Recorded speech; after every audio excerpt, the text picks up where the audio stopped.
Greetings, unsettled souls. Welcome to The Correct Views. Sam I.B. the Gangi, doing the political commentary for the Media Speaks. You might know me from my writings at Teddy Stick and the Conservative Daily Post. I'm also the keyboardist for the band Passing Time. Welcome aboard, everyone, and I want to get straight into the news. Check this out, Western Journal, the Daily Caller. Now, I want to paraphrase a little bit about what Rand Paul is going to say here. Rand Paul actually has knocked this one out of the park.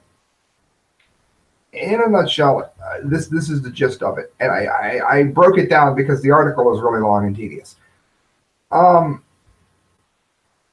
George Soros he's a rich billionaire, for those of you that don't know. George Soros, raging liberal, was thrown out of Russia for influencing Russian elections.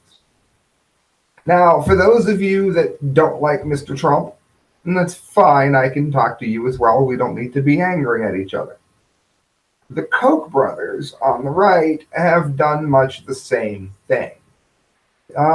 Provocateurs from the United States have meddled in Russia's elections for a very long time.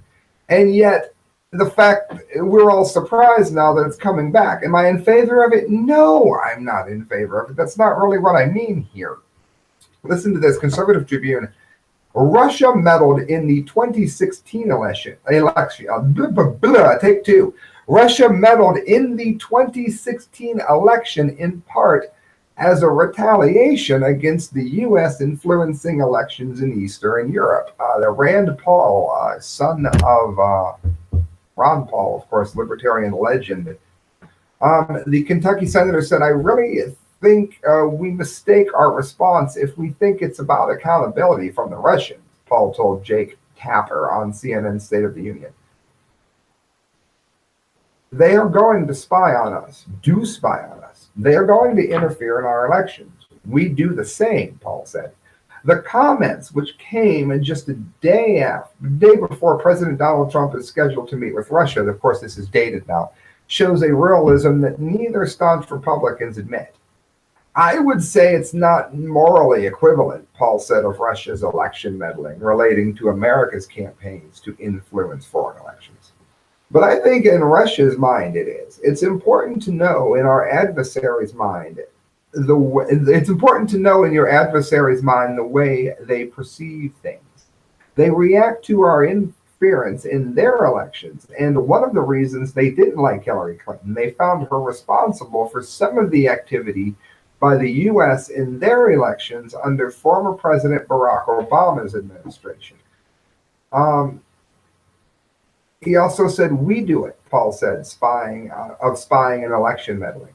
We need to make sure our electoral process is protected, Paul said. Because the Russian issue has become intensely partisan, we've forgotten the most important thing is the integrity of our elections.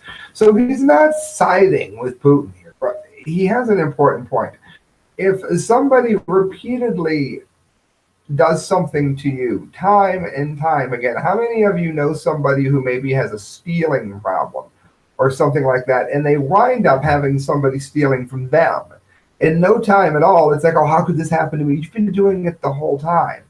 And, you know, I think Paul's bigger point here was that it's important for all sides to analyze the way they're going to deal with one another, because this clearly is not the direction we want to go in. And I think that's something that even people that are diametrically opposed to me on a political level would agree with. At least I would hope so.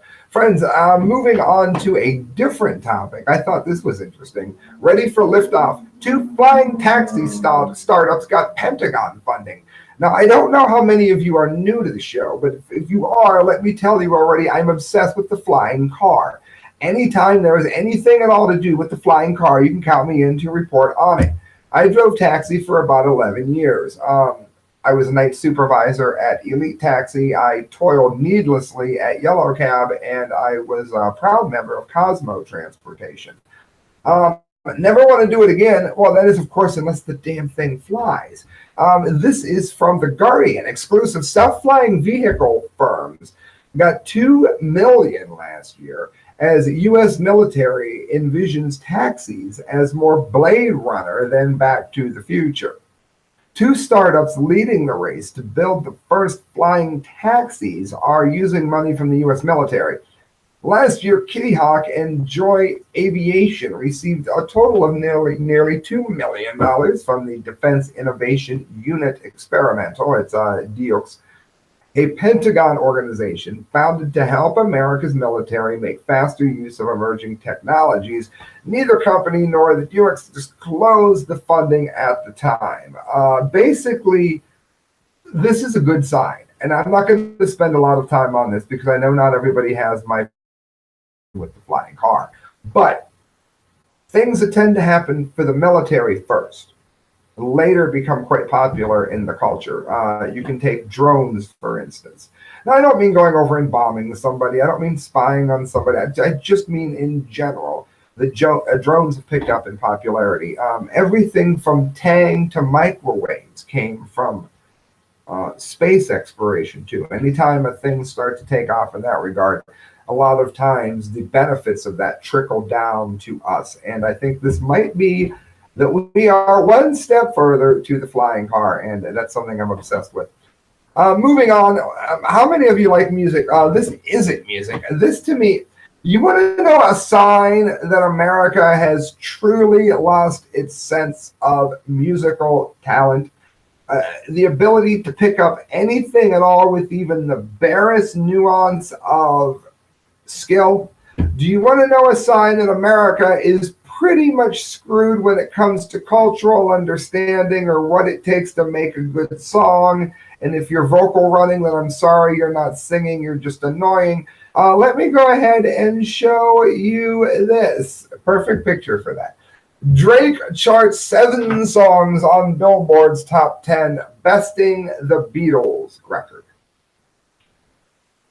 Now, I'm not particularly the biggest Beatles fan. A lot of people that know me, I know that already. I respect them greatly. In terms of that genre, I would say the Doors blew just about every band out of the water during that time.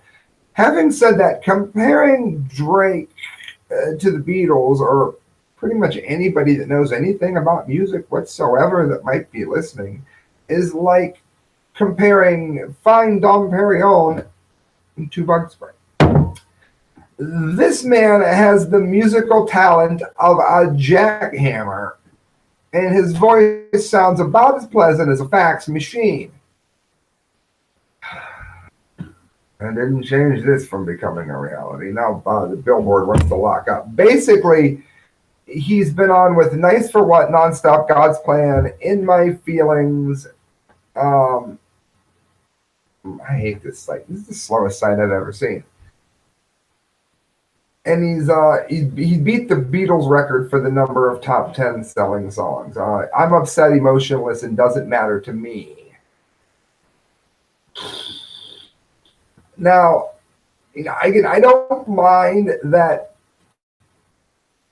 a different genre than rock and roll overtook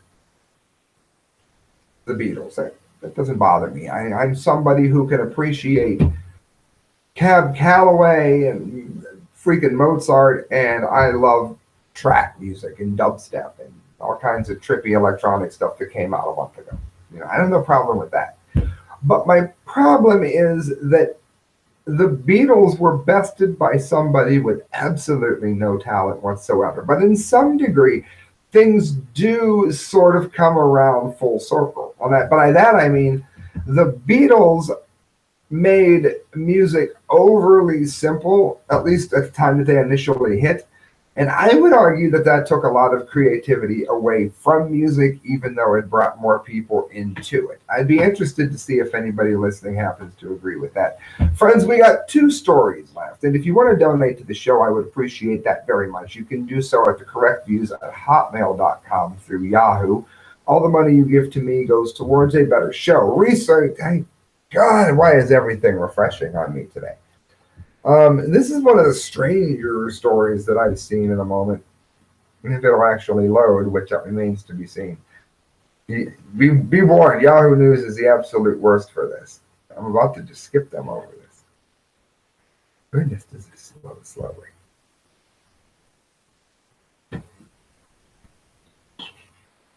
You know what? That's what you get, Yahoo. You're getting skipped. We're gonna move. It was basically they're testing leaf blowers on lizards to see how lizards hold up during windstorms. It was funny, but it wasn't funny enough to deal with their sight. And friends, that brings us to the dumbdee of the day. Now, if you don't know what the dumbdee of the day is a preparation for, then I do wish to let you know here. The dumbdee of the day is getting you ready for the Dunce Cap of the Month show. Let me turn that music down because you probably can't hear me. Told you I like electronic music. The dumbdee of the day gets you prepared for the Dunce Cap of the Month show. And that will be going on most likely this weekend unless I do the Fukushima story update. If so, then it will be on right after that. It'll be within the next 2 shows. How's that? The dumbdee of the day, let me call it up here very so quickly. A man, I'll just read the headline the way it is because they worded it perfectly. They really did. Police. Thief tried paying waitress with her own stolen credit card. Yeah, if you like stories like this, you'll love the Dunce Cap of the Month show. Authorities say an Arkansas thief got his just desserts, nice wording, when he tried to pay for a meal using the waitress's stolen credit card. Police spokesman Lieutenant David DeFore said in a news release that officers arrested the 21-year-old Shaman West on Tuesday at Shannon's restaurant in Pine Bluff. He says that having no desire to pay for the fellow's meal, waitress Flora Lumsford called to report that the man had tried paying for his meal with her stolen credit card. What a genius. DeFore says officers found other items on West that had been in Lunsford's purse when it was stolen from her car Sunday at a nearby gas station. So this is fate paying him back. It doesn't look like he knew that she actually worked there. He did that while she was in the store. He got her social security card and her driver's license. That's a deadly combination. He's being held at the Jefferson County Jail in lieu of the $2,840 bond on forgery and theft and receiving charges. Doesn't list whether or not he had an attorney. If he did, that attorney had better be a genius to get him off of it. Friends, you're listening to The Correct Views. Thank you for doing so. Hit share, hit subscribe, leave comments, let me know, particularly about the Rand Paul thing, because that is interesting. Again, I like the whole America First thing that Donald Trump is doing, but we need to make sure that we're not doing things to other countries before we condemn them for doing them to us. And I think that goes for the NATO border thing as well. We've got, via NATO, we're a member of NATO, for those of you that don't know, NATO has weapons on Russia's border, supposedly to fight terrorism. Russia can fight terrorism themselves.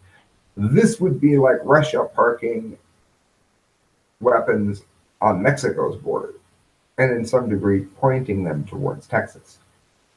So we have to put things into perspective, friends. Thank you for listening. Good night and God bless.